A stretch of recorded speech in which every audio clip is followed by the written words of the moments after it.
तो यानी यहाँ पर एक बार फिर नीट मुद्दे को लेकर ये कहें संजीव, आज वही तस्वीर नजर आएगी जो शुक्रवार को थी। हंगामेदार रहेगा, मुद्दों की भरमार है, घमासान फिर नीट मामले को लेकर यहाँ पर होता नजर आएगा। और दूसरी बात, डिप्टी स्पीकर को लेकर कुछ जानकारी मिल रही है क्या? सरकार है इस पक्ष में कि इस बार डिप्टी स्पीकर पद रखा जाए? अगर हाँ तो फिर कब इस बात को लेकर घोषणा होगी? उम्मीदवार तो तैयार खड़े हैं विपक्षी गठबंधन के।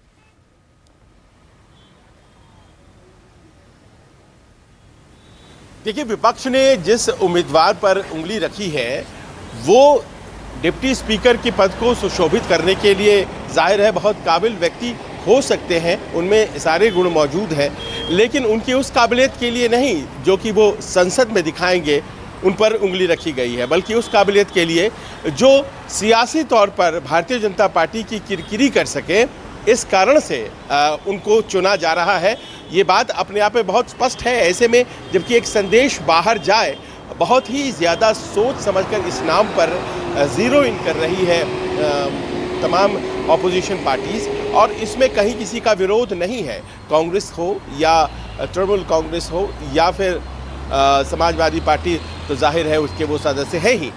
लेकिन सवाल यहाँ पर यह है कि क्या सरकार इस बात को मानने जा रही है? चल हो जा शुरू। केसरिया से मन जोगी हुआ रे, दिल झूमे देखो पतवारा हुआ रे, दिल झूमे देखो पतवारा हुआ रे। हर पल मनाओ केसरी त्योहार। विमल, बोलो जुबान केसरी। और यहाँ पर आपको हम बताना चाहेंगे पूजा के सरकार इस बारे में अभी तक उसने कोई इंडिकेशन नहीं दिया है कि क्या वो इस बार डिप्टी स्पीकर का पद रखने जा रही है या नहीं रखने जा रही है। जानकारी ये कहती है कि कुछ दिन पहले इस बारे में पॉजिटिव दिखाई पड़ रहे थे सरकार वाले कि वो डिप्टी स्पीकर का पद रख सकते हैं और अपने ही किसी सहयोगी को वो दे सकते हैं। आर्टिकल 98 कहता है संविधान का कि डिप्टी स्पीकर का पद जो है वो स्पीकर घोषित करेंगे और उसके बाद उस पर मनोनयन या चुनाव होता है, लेकिन उसके लिए कोई समय सीमा निर्धारित नहीं की गई है। यानी कि जब वो चाहें तब कर सकते हैं। तो वो अगले 3 दिन जो बचे हैं इस सत्र में, उसमें हो सकता है 2 दिन बचे हैं, आज अगर आप छोड़ दें तो, नहीं तो फिर वो कभी भी हो सकता है, बाद में भी हो सकता है। और ऐसे में जबकि पेच फंसाया है विपक्ष ने, फौरी तौर पर इस इलेक्शन की घोषणा हो जाएगी डिप्टी स्पीकर की, इस बात की संभावना अब ज़रा दूर की कौड़ी लग रही है। रहा सवाल ये कि आज क्या मुद्दे उसी तरह से रहेंगे जैसे कि पिछले सप्ताह रहे थे, तो इसका बड़ा सीधा जवाब है पूजा कि हाँ वैसे ही रहेंगे। भले ही महीना बदल गया, आज नई तारीख शुरू हो गई है, लेकिन मुद्दे वही रहेंगे, क्योंकि इसमें भी सियासी तौर पर बैकफुट पर लेने की कोशिश है। नीट की जो कार्रवाई है, सीबीआई धड़ाधड़ गिरफ्तारियां कर रही है और एक तरह से ये साबित होता चला जा रहा है कि घपला घोटाला जिसके आरोप लगाए जा रहे हैं उसके आधार है, उसकी ज़मीन है। ऐसा नहीं है कि कोई हवा में बात कही जा रही है।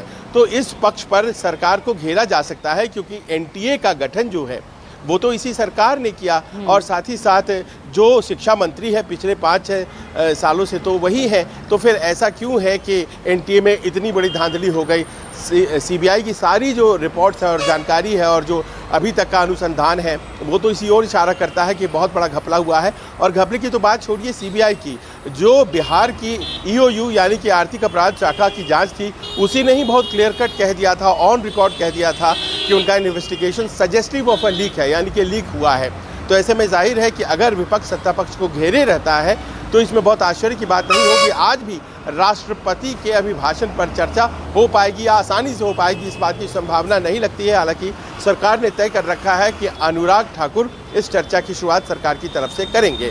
आज देखिए एक तीसरा मुद्दा भी है और ये भी अपने आप में किरकिरी की वजह बनेगा। आज 1 जुलाई है और आज से आप जानती हैं कि जो 3 नए क्रिमिनल लॉज हैं वो हमारे देश में लागू होने जा रहे हैं।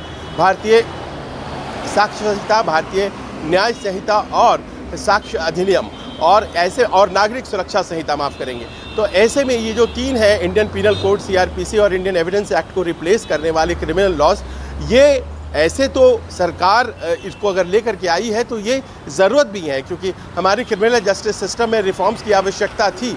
लेकिन इसे कहा यह जा रहा है कि पिछले शीत सत्र में जब इसे पारित किया गया था तो विपक्ष कहता है कि एकदम इसको ऐसे पारित कर दिया गया था बिना किसी चर्चा के, तो जाहिर है कि ये ज़रूरी हो जाता है कि इस पर चर्चा हो। मनीष तिवारी और बाकी दूसरे सदस्यों ने ये मूव किया है मोशन की इसके ऊपर दोबारा से चर्चा हो और इसे लागू करने से फिलहाल रोका जाए, तो ये भी अपने आप में एक विवाद का विषय बन सकता है। हालांकि ये लागू हो चुका है और इसमें पीछे जाने का प्रश्न कहाँ उठता है, लेकिन फिर भी संसद में इस सवाल पर सरकार को घेरा जाएगा ये भी तय है। यानी कि पहले दिन जुलाई में भी, ऐसे में जबकि 2 दिन मात्र ही सेशन में बचे हैं, बहुत ज़्यादा अंतर होगा शुक्रवार से सोमवार में, ऐसा लग नहीं रहा है। पूजा, ठीक है, बहुत आपने अहम तस्वीर रखी है।